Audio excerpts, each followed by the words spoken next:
ہمارے ساتھ ابھی شبیر بھائی بھی موجود ہیں جو یہاں پہ مقامی ذمہ دار بھی ہیں اس علاقے کے، اس قلعے کے، اور اس کے ٹور گائیڈ بھی ہیں، یہاں کے آپ سمجھیں رہنما ہیں اس جگہ کو بنانے میں، اس کو پریزرو کرنے میں یہاں کی کمیونٹی کا کردار ہے، وہیں پہ ان کا اپنا ذاتی انٹرسٹ بھی زیادہ ہے۔ ان سے بھی، سر سے بھی ریکویسٹ کریں گے، سر تھینک یو سو مچ، آپ نے ٹائم دیا۔ تھوڑا سا یہ جو مسجد اس قلعے کے اندر 7 مساجد ہیں، اس میں سے پہلی مسجد میں ہم آئے، یہاں پہ جو خاص کر کارونگز وغیرہ اور اس کا اسٹرکچر ڈیزائن لگ رہا ہے یہ تھوڑا سا یونیک ہے، اس حوالے سے اگر تھوڑا سا ناظرین کو اپنی انسائٹ نالج اگر آپ شیئر کریں۔ جناب علی، سب سے پہلے ہم آپ کو خوش آمدید کہتے ہیں، تھینک یو۔ اس کے بعد اس کونے سے شروع کرتے ہیں۔ تو جیسا کہ آپ نے فرمایا کہ اس کارونگ کے اندر مختلف ادیان اور اقوام کی نشانیاں ہیں، تو ہم بھی اس کونے سے ایک ایک کر کے چند ایک نشانیوں کے بارے میں ہم آپ کو ڈیٹیل بتانے کی کوشش کریں گے۔ تو یہاں سے شروع کرتے ہیں۔ یہ ایک ہندو نشانی ہے، یعنی ہندو برادری کے عقیدے کے مطابق یہ امن اور خوشحالی کی نشانی ہے۔ شاید آپ کے ذہن میں سوال پیدا ہو، امن اور خوشحالی کی نشانی کیوں سمجھتے، اس کی کیا وجہ ہے؟ اس کی وجہ یہ ہے کہ یہ سنسکرت زبان میں ایک لفظ لکھا گیا ہے، لکھائی سنسکرت زبان کی ہے، اور وہ جو لفظ ہے وہ گنیش دیوتا کا نام ہے، یا لفظ گنیش لکھا ہوا ہے، اس لیے اس نشانی کو ہندو برادری امن اور خوشحالی کی نشانی سمجھتے ہیں، کیونکہ یہ گنیش دیوتا کا نام ہے۔ زبردست۔ اس کے بعد یہاں پہ یہ دو ایک جیسے پھول بنے ہوئے ہیں، یہ جو پھول ہے یہ لوٹس کا جو پھول ہوتا ہے اس کی نشانی ہے۔ اچھا۔ لوٹس کا جو پھول ہے وہ ہندو مت اور بدھ مت دونوں مذاہب میں مقدس سمجھا جاتا ہے۔ ہندو برادری کا عقیدہ ہے کہ جب گنیش چھوٹا بچہ تھا اس کو اس پھول کے اوپر رکھا جاتا تھا، جبکہ بدھ مت برادری کا عقیدہ ہے کہ مہاتما بدھ اسی پھول کے اوپر ہی پیدا ہوئے تھے، یعنی مہاتما بدھ کی والدہ نے اسے لوٹس کے پھول کے اوپر جنم دیا تاکہ اس کو زمین کی مٹی تک نہ لگے۔ یعنی آپ کو پتہ کہ جو کنول کا پھول وہ پانی کے اندر ہوتا ہے، اس لیے کہتے ہیں کہ اسے کنول کے پھول کے اوپر جنم دیا تھا۔ اس کے بعد یہاں کچھ راؤنڈ فگرز ہیں، یہ 1 2 اور یہ سب سے آخر میں 3۔ یہ جو راؤنڈ فگر ہے یہ بھی ایک دلچسپ چیز ہے، یہ کوئی پھول نہیں بلکہ یہ ایک میتھمیٹیکل فارمولا ہے ریاضی کا، جسے فیبوناچی سکریول کہا جاتا ہے۔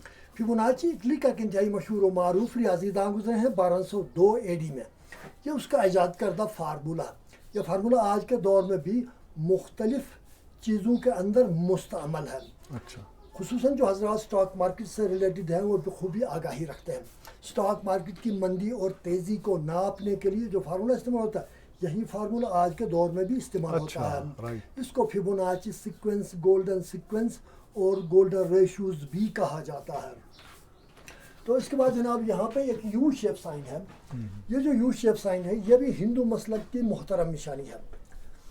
ہندو مسلک کے مذہبی لوگ یعنی سادھو حضرات اپنے پیشانی کے اوپر یہ یو شیپ نشان سفید روشنائی سے بناتے ہیں، جسے وشنو کی نشانی کہتے ہیں۔ وشنو بھی ہندو مت میں ایک دیوتا کا نام ہے۔ اس کے بعد اس کے اوپر یہ جو کارونگ ہے یہ ہمارے پارسی حضرات جو آگ کی پوجا کرتے ہیں، تو پارسی حضرات اپنے آتش کدوں کے اوپر اس طرح کی کارونگ کیا کرتے ہیں۔ اس کی خصوصیت یہ ہے کہ اس کارونگ کے اندر انہوں نے آگ کے جلنے کے اس عمل کو واضح کرنے کی کوشش کی ہے، یعنی سب سے اوپر یہ جو نشانیاں ہیں یہ شعلوں کی نشانیاں ہیں، اور اس سے نیچے جو مختلف شکلیں بنی ہیں، جلتے ہوئے شعلوں کی طرف تھوڑا دھیان سے دیکھیں آپ کو یوں محسوس ہوگا کہ شعلوں کے اندر اس طرح کی مختلف شکلیں بنتی بگڑتی نظر آتی ہیں۔ تو انہوں نے آگ کے جلنے کے اس عمل کو واضح کرنے کی کوشش کی ہے۔ اس کے بعد جب ہم کسی مندر کے اندر داخل ہوتے ہیں یا کسی چرچ کے اندر تو وہ انٹرنس میں ایک گھنٹی لٹکاتے ہیں، ہر داخل ہونے والا شخص وہ گھنٹی بجا کے اندر داخل ہوتا ہے، تو یہ یہاں پہ ایک گھنٹی کی نشانی بھی ہے، تو یہ یہاں پہ انہوں نے گھنٹی کی نشانی بنائی ہے۔ کیا بھائی؟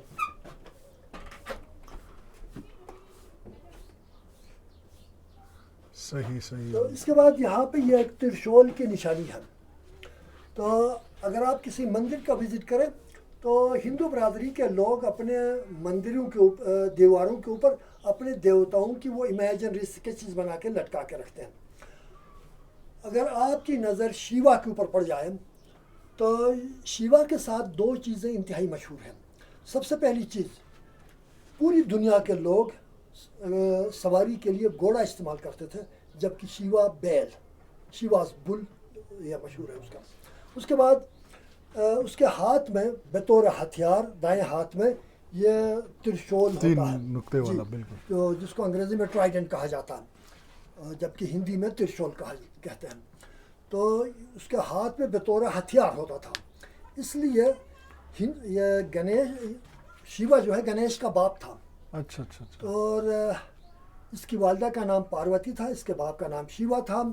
تو شیوا اور اس کا بیٹا دونوں کے جو کریکٹرسٹکس ہیں، جو خصائص ہیں، وہ ایک دوسرے سے بالکل جداگانہ تھے. یعنی اس کا بیٹا گنیش امن اور خوشحالی کی نشانی، جبکہ اس کا باپ گاڈ آف ڈسٹرکشن، جو تباہی ہی تباہی پھیلاتا ہو. یعنی گاڈ آف ڈسٹرکشن کے ہاتھ میں یہ بطور ہتھیار ہوتا تھا. اس لیے ہندو برادری اس ترشول کو طاقت کی نشانی سمجھتی ہے. رائٹ. تو اس کے بعد کچھ اوپر سن فلاور کے پھول بھی ہیں. تو آگے یہاں پر بھی یہ کچھ سن فلاور کے پھول ہیں. یہ ایک چائنیز پھول ہے. اس کو چائنیز زبان میں تھاؤ خوا کہا جاتا ہے. تھاؤ خوا، تھاؤ خوا کے معنی ہے چیری کا پھول. اچھا اچھا جی. اس کے بعد یہاں پہ کچھ اڑتے ہوئے پرندوں کی نشانیاں بھی ہیں. تو اگر آپ مرغابیوں کو اگر آپ نے دلچسپی سے دیکھا ہو، مرغابیاں بلندی پہ، یعنی ایک جگہ سے دوسری جگہ جب ہجرت کرتی ہیں جی، تو وہ بلندی پہ جا کے سنگل لائن بنا کے پرواز کرتی ہیں. جب انہوں نے اپنے ڈائریکشن چینج کرنا ہو دائیں یا بائیں، تو وہ ایک سینئر لیڈ کرتا ہے، اس کے پیچھے وی شیپ میں پرواز کرتی ہیں. تو یہاں پہ جو بلندی پہ جا کے سنگل لائن بنا کے پرواز کرتی ہیں، اس چیز کو شو کرنے کی کوشش کی ہے. اس کے بعد اس سائڈ پہ ایک چائنیز سکہ موجود ہے. ادھر سے یہ اپنے زمانے کا ایک انتہائی مشہور و معروف چائنیز سکہ ہے. اس کو چائنیز زبان میں تھونچانگ کہا جاتا ہے. تھونچانگ کے معنی ہے سکے کا. اچھا. یعنی سکہ ہی کہلاتا. تو قدیم زمانوں میں نے عرض کیا کہ یہ مشہور و معروف سکہ تھا، لیکن آج کل کے دور میں یہ مختلف بینکس اس کو بطور لوگو استعمال کرتے ہیں. تو بہت سارے بینکس، مثلا ہمارے پاکستان کے اندر بھی جو ہمارا نیشنل بینک آف پاکستان ہے، اس کا لوگو بھی بالکل اسی سے ملتا جلتا ہے. بینک آف چائنا ہے. اسی طرح کئی ایک بینک ہے جو اس کو اپنے لوگو کے طور پہ استعمال کرتے ہیں. تو چلیں جی تھوڑا آگے چلتے ہیں، پھر دو چار باتیں کریں گے. دراصل یہ جو نشانیاں آپ نے ابھی دکھائے، اس میں ہم نے دیکھا ملٹی کلچر چیزیں ہیں. یہاں پہ بدھ مت کے بھی آگے، ہندو کے بھی آگے، چائنیز کے بھی آگے، مہاتما بدھا جو تھا اس کے حوالے سے بھی. تو یہ ملٹی کلچر کیا اس جگہ میں مختلف ایرا میں تمام لوگوں نے حکمرانی کی ہے، یا تب کوئی ملٹی کلچر تھا یہاں اندر ایک قلعے کے اندر بہت سارے جو کلچر کے لوگ رہ رہے تھے؟ اس کے پیچھے کیا ریزن ہے؟ جناب علی، قبل از اسلام کہا جاتا ہے کہ اس کے خطے کے اندر زیادہ تر بت مت ہی تھا، بت مت تھا. لیکن یہ مختلف جو نشانیاں ہیں، کہا جاتا ہے کہ یہ کاروینگ کا جو آرٹ ہے یہ کشمیر سے آیا ہم تک. یعنی قدیم زمانوں میں اس خطے کے اندر مزدوری نہیں تھی، تو یہ کام کے تلاش میں کشمیر پہنچے ہیں. تو یہاں سے کشمیر کے لیے ٹھیک 30 دنوں کا راستہ تھا سری نگر تک. جب ہمارے لوگ کشمیر پہنچے، خصوصاً جو حضرات یہ ووڈ ورک میں دلچسپی رکھتے تھے، ترخان کا کام کرتے تھے، ان کی نظر جس چیز کے اوپر بھی پڑی، انہوں نے اس کو as a decoration piece, as an art, اس کو ذہن نشین کرنے کی کوشش کی. جب پلٹ کے واپس آ گئے اور یہ مسجدیں بن رہی تھیں، تو ان کے ذہن میں جو کچھ تھا انہوں نے سب کچھ کر ڈالا، جبکہ وہ اس کے معنی و مفہوم سے بالکل آگاہی نہیں رکھتے تھے. جو انہوں نے سیکھا دیکھا، جو ڈیزائن، جیسے آج کل ہم مختلف مساجد بناتے ہیں تو اس میں کوشش کرتے ہیں اس کو خوبصورت سے خوبصورت بنائیں. تو خوبصورتی کے لیے انہوں نے یہ ساری چیزیں کر ڈالی. تو کم سے کم مسجد کے اوپر اگر ان کو پتہ ہوتا کہ یہ گنیش دیوتا کا نام کبھی نہ لکھتے، تو لیکن وہ کہتے ہیں نا ignorance is blessings of God. تو یہ بھی اللہ کی رحمت ہے کہ ہمارے وہ اسلاف جو ہیں بالکل اگنورنٹ تھے. مجھے تو آپ نے جب بتایا تو مجھے لگا کہ شاید یہ شروع میں کوئی مندر ہوگا یا شروع میں کوئی چرچ ہوگا یا کچھ ہوگا جو بعد میں مسجد میں شاید کنورٹ کیا گیا ہو. Anyhow, چلو یہ بھی ایک حسن ہے. تو یہ ایک چیز میں آپ کو ضرور بتانا چاہوں گا کہ کسی مندر کو یا کسی چرچ کو یا کسی بھی مذہب کے مقدسات کی توہین منع ہے. تو مسجد کے لیے شرط ہے کہ وہ زمین پاک ہو اور مباح ہو. یعنی کسی چرچ کو آپ مندر نہیں یعنی مسجد نہیں بنا سکتے, آپ کسی مندر کو مسجد نہیں بنا سکتے, چرچ کو نہیں بنا سکتے, کیونکہ وہ ایک مذہب کی نمائندگی ہے. کسی مذہبی مقدسات کی توہین کرنا یا اس کو کسی مسجد میں عبادت خانے میں تبدیل کرنا یہ اسلام میں سخت منع ہے.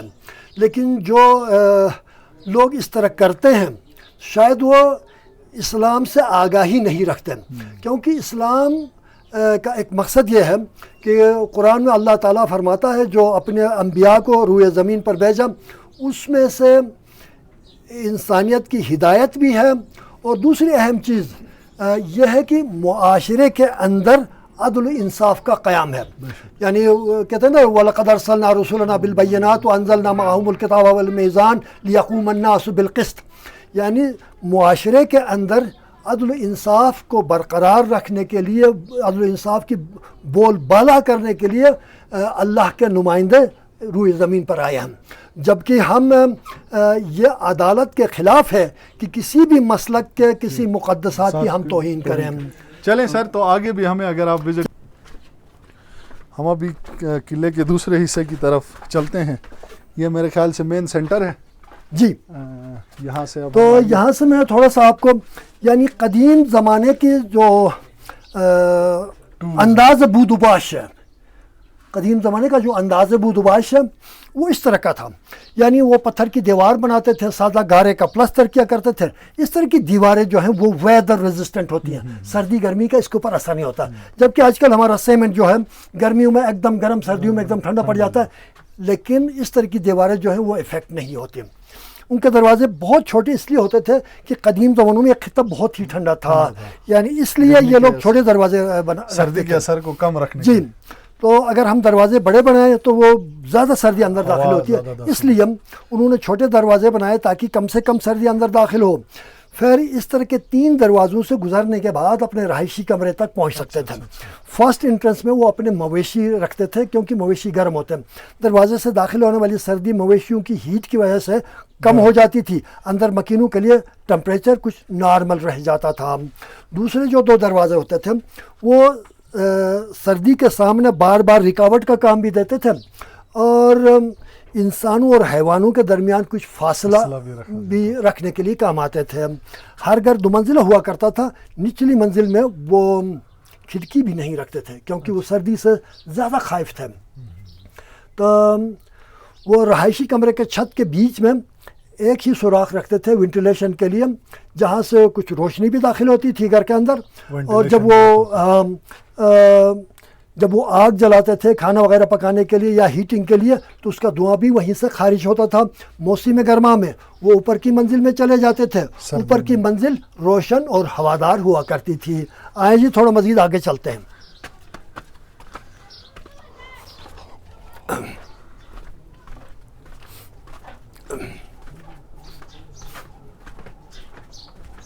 یہ بھی کوئی مسجد ہے میرے خیال سے.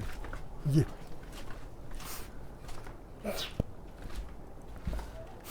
تینوں مساجد ہیں, 4 سیم وہی سائنس ادھر بھی ہیں. جی, لیکن اس میں کچھ مختلف ہے, کچھ مختلف ہے. اچھا, اس وقت ہم میرے خیال سے جو سینٹر ہے اس قلعے کا اس میں شاید موجود ہیں. ہمارے چاروں طرف ہم دیکھ رہے ہیں کہ پرانے جو آبادی ہے, ارکائف ہے, لگ ایسے رہا ہے یا تو یہ کوئی محل ہے یا کوئی مسجد ہے. اس حوالے سے بھی تھوڑا سا بتائیں کہ ہماری طرف سامنے 4 مختلف بلڈنگ مختلف ڈیزائن میں اور مختلف کارونگ میں نظر آ رہی ہیں. جناب علی, آپ جہاں کھڑے ہیں یہ اس گاؤں کا چوپال ہوا کرتا تھا. تو یہ جو گاؤں جس جگہ میں آپ کھڑے ہیں یہ اس گاؤں کا چوپال ہوا کرتا تھا. آپ گاؤں کے چوپال میں کھڑے ہیں. چوک یعنی ہاں, یعنی قدیم زمانوں میں ہر دیہات کے اندر ایک مشترکہ جگہ ہوتی تھی جہاں پہ لوگ مل بیٹھ کے گپ شپ بھی کیا کرتے تھے, اور شغل میلہ بھی ہوا کرتا تھا. آپس کے جو چھوٹے موٹے تنازعات ہوتے تھے بزرگ حضرات مل بیٹھ کے ان کا تصفیہ بھی کروایا کرتے تھے. تو یہ ایک مشترکہ جگہ ہوتی تھی. تو موسم سرما میں یہاں پہ میوزیکل پروگرام بھی ارینج کیا کرتے تھے. یعنی نومبر کے آخر تک یہ لوگ اپنے کاشت کے کام کو نمٹانے کی کوشش کیا کرتے تھے, کیونکہ اس کے بعد زمینیں فریز ہو جاتی تھیں. زمین کے فریز ہونے کے بعد پھر ان لوگوں کے پاس کرنے کے لیے کوئی کام نہیں ہوتا تھا. یہ ان کا فراغت کا وقت تھا. تو اس فارغ وقت کے اندر یہ لوگ فارغ وقت کو شغل میلے میں صرف بھی کیا کرتے تھے, اور اس سخت سردی میں ناچ کے اپنے آپ کو گرم رکھنے کی بھی کوشش کیا کرتے تھے. تو یہ چاروں بھی مساجد ہے, 1 2 3 4. میں نے شروع میں عرض کیا کہ ہر قوم قبیلے نے اپنے نام سے ایک چھوٹی سی مسجد بنائی تھی. تو یہ ہمارے کوئی کچھ نامی برادری ہے, ان کی مسجد ہے. اور اس طرف یہ یری کچھ نامی برادری ہے, ان کی مسجد ہے. یہ ہمارے ممر کچھ نامی برادری ہے, ان کی مسجد ہے. اور یہ زیادہ ڈیکوریٹڈ مسجد یہ روپی کچھ نامی قبیلہ ہے, ان کی مسجد ہے. یعنی ہر قوم قبیلے نے اپنے نام سے چھوٹی سی مسجد بنے. یہ جو زیادہ ڈیکوریٹڈ مسجد نظر آ رہی ہے, اس کے اوپر جو آرٹ ہے وہ آئیونین آرٹ کہلاتا ہے. شاید آئیونینز کے بارے میں عام لوگوں کو زیادہ معلومات نہ ہوں. تو جب اسکندر اعظم آپ کے برصغیر میں داخل ہوئے, اس کے ساتھ 95,000 کا لشکر تھا. 95,000 افراد موجود تھے. ان میں سے 35,000 خواتین بھی تھیں. تو باہر یعنی 1/3 حصہ خواتین اور 2/3 حصہ مرد حضرات تھے. بہرحال یہ 95,000 میں سے اکثر افراد کا تعلق یونان کے 3 بڑے قبائل سے تھا. ان میں سے ایک قبیلہ ایونین کہلاتا تھا. یونانی زبان میں ایون بیل کو کہتے ہیں, بیل, کیونکہ بیل اس قوم قبیلے کا قومی نشان تھا. اس لیے وہ لوگ ایون سے ایونین یعنی بیل والے کہلاتے تھے. تو بیل نہ صرف اس زمانے میں بلکہ آج کے دور میں بھی مضبوطی اور طاقت کا سمبل سمجھا جاتا ہے. اس لیے وہ لوگ اپنے آپ کو دنیا کے مضبوط ترین قوم تصور کیا کرتے تھے, اور جہاں کہیں بھی جاتے تھے اپنی قومی نشان بیل کی سینگوں کی نشانیاں بنایا کرتے تھے. تو اس مسجد کے اوپر دیکھیں, اوپر سے نیچے کی طرف, نیچے سے اوپر کی طرف, دائیں سے بائیں, بائیں سے دائیں انہوں نے یہ سینگوں کی نشانیاں بنائی ہیں. تو یہ دیکھیں, میں قریب سے دکھانے کی کوشش کرتا ہوں. یہ دیکھیں جناب, یہاں سے نیچے کی طرف یہ سینگیں نظر آتی ہیں, پھر یہاں سے واپس اوپر کی طرف پھر سے سینگیں نظر آتی ہیں. تو اس لیے یہ ایونین آرٹ کہلاتا ہے. اس کے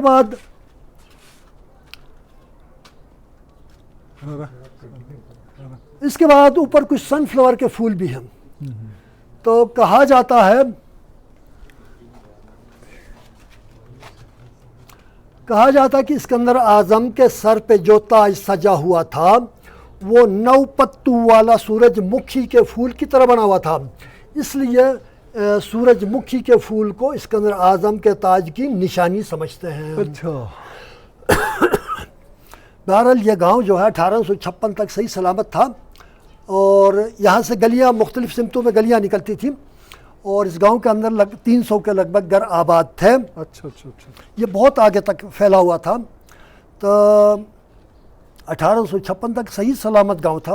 1856 میں دریائے ہنزا کے اندر ایک بہت بڑا سیلاب آیا. ہوا یوں کہ شاید آپ لوگوں نے عطاباد جھیل ضرور وزٹ کیا ہوگا. یہ عطاباد جو ہے دسمبر 2010 میں یہ دریا کے شمال کی جانب سے سلائڈ ہوا, جبکہ قدیم زمانوں میں یہ دریا کے جنوب کی جانب سے, اس سے کوئی 2 کلومیٹر پہلے. پہاڑ کی چوٹی سے زمین سرک کے نیچے آئی, اس نے دریا کو لمبے عرصے کے لیے بند رکھا. کوئی 40-45 کلومیٹر لمبی جھیل بنی. سوس سے پہلے خیبر نامی ایک گاؤں آتا ہے, وہاں خیبر کے حدود تک پانی جمع ہو گیا تھا. تو جب پانی دریا کا پانی اندر بھر گیا اور اوور فلو ہونا شروع ہوا, تو پانی نے سرک آئی ہوئی نرم مٹی کو ایک دم بہا لیا. آپ یوں سمجھے کہ وہ جھیل ٹوٹ گئی اور ایک طوفانی سیلاب آیا. آپ اندازہ لگائیں 40-45 کلومیٹر پر جمع شدہ پانی ایک ساتھ حرکت میں آئے تو کتنا پانی ہوگا, اور اس کے اندر کتنی طاقت ہوگی. تو جب ہمارے یہ گاؤں کے سامنے سیلاب پہنچ گیا تو گاؤں کے سامنے دریا کے اس سائڈ پہ یہ پہاڑی سلسلہ ہے, تو پانی جو ہے پہاڑ کو تو نہیں کاٹ سکتا تھا, تو بہاؤ کا جب پانی اس سے ٹکرا گیا تو ہاں بہاؤ کا رخ زیادہ تر اس طرف امڑ آیا, تو اس نے اس گاؤں کے نیچے سے کٹاؤ شروع کیا, وہ کاٹتا گیا اوپر سے گرتا گیا, ہوتے ہوتے اس گاؤں کا کوئی 80% حصہ کٹ کے نیچے گر گیا اور پانی میں بہہ گیا. اس کے بعد 1974 میں ہمارے آرمی والے آ گئے, یہ FW والے, یہ KKH روڈ بنانے کے لیے. انہوں نے اس کے پیچھے سے یہ سڑک بنائی جس کے زد میں کچھ 50-60 پرانے گھر آ گئے. انہوں نے بلڈوز کر کے پرانے گھروں کو کاٹ کاٹ کے نیچے پھینک دیا اور ادھر سے ابھی یہ KKH کا راستہ بنا ہوا. تو بہرحال اب جو کچھ ہمارے پاس بچا ہے اس میں کوئی 40 کے لگ بھگ پرانے گھر ہیں, یہ 7 مساجد ہیں سوری یہ 7 قدیم مساجد ہیں, 3 واچ ٹاورز ہیں, اور اس کے ساتھ یہ جو انٹرنس والا گیٹ ہے جہاں سے آپ داخل ہوئے, یہ چیزیں اب بھی اپنے اوریجنل شیپ میں موجود ہیں. ان چیزوں کو دیکھ کے اب بھی انسان بخوبی اندازہ لگا سکتا ہے کہ آج سے 1400 سال قبل اس خطے کے اندر زندگی کرنے والا انسان کیسے زندگی گزارتا ہوگا, اس کا لائف سٹائل کس طرح کا تھا, اس کا لائف سٹینڈرڈ کس طرح کا تھا, پھر اس انسان کے سامنے کس طرح کے چیلنجز کا سامنا تھا, کس طرح کے خطرات لاحق تھے, اور وہ انسان ان چیلنجز سے کیسے نبرد آزما ہوتا تھا. یہاں پر یہ چیز آپ لوگوں کو دیکھنے میں ملتی ہے. جیسا کہ میں نے عرض کیا کہ بہرحال یہ جو گاؤں ہے یہ 3 انٹرنیشنل ایوارڈز کا حامل ہے, ایک برٹش ایئر ویز کی طرف سے اور 2 یونیسکو کی طرف سے. یہ آپ کے پیچھے دیوار کے ساتھ جو یونیسکو کا ایوارڈ لگا ہوا ہے وہ 2002 میں, اس کے بعد جو دوسرا ایوارڈ ہے وہ 2009 میں, تو یہ ملا کے 3 انٹرنیشنل ایوارڈز کا حامل بھی ہے. تو جناب علی یہ میں نے عرض کیا کہ کچھ سیلاب کی وجہ سے اور کچھ روڈ کی وجہ سے اس طرف کا حصہ وہ تباہ ہو گیا, ختم ہو گیا, تو اس طرف اب کچھ بچ جاتا ہے. تو اس گلی میں سے ہوتے ہوئے تھوڑا آگے کی طرف نکلتے ہیں تو وہاں پہ ایک واچ ٹاور ہے, اس واچ ٹاور پہ ایک نظر ڈالنے کے بعد پھر وہیں سے باہر کی طرف نکلتے ہیں. تو چلیں جی اب واچ ٹاور پہ ایک نظر ڈالتے ہیں. اینڈنگ دن نواکم دن نخدی زي دن غټ غدي کنه دا